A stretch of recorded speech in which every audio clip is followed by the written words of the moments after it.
Weak first housewife transformation. कालपर्यंत जी म्हणायची मला जमणार नाही, मला वेळ नाही, तीच आज तिच्या ट्रान्सफॉर्मेशनचं पहिलं पाऊल टाकते.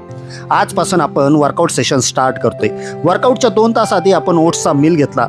मॅक्झिमम लेडीज त्यांच्या फॅट लॉस जर्नीमध्ये जी चूक करतात ती म्हणजे फॅट लॉससाठी त्या प्रोलॉंग फास्टिंग करतात आणि एम्प्टी स्टमक वर्कआउट करतात.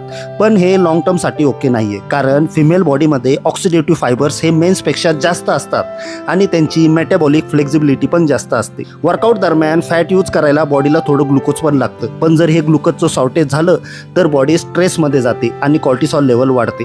म्हणूनच आपण जिमला जाण्यापूर्वी 5 ग्रॅम ग्लुटामाइन घेतलं. ग्लुटामाइन बॉडीमध्ये स्टेडी ग्लुकोज रिलीज करून ब्लड शुगर लेवल स्टेबल ठेवायला मदत करतं आणि तुमचं शुगर क्रेविंग पण कंट्रोल करतं. जिममध्ये गेल्यावर मॅडम थोड्या नर्वस होत्या, साहजिकच आहे. आपण या आठवड्याचा फोकस आहे न्यूरल अडॅप्टेशनवर, म्हणजे ब्रेन आणि मसलचं कनेक्शन इम्प्रूव्ह करणं, जे पुढच्या वर्कआउटला अधिक इफेक्टिव्ह बनवतं. सुरुवात ही आपण बेसिक वॉर्मअपपासून केली. नंतर आपण 15 मिनिट ट्रेडमिलवर वॉक करून फायनली 15 मिनिट सायकलिंग केली. त्यानंतर आपण जिमचा टूर आणि इक्विपमेंटचं इंट्रोडक्शन घेऊन आजचा वर्कआउट कंप्लीट केला.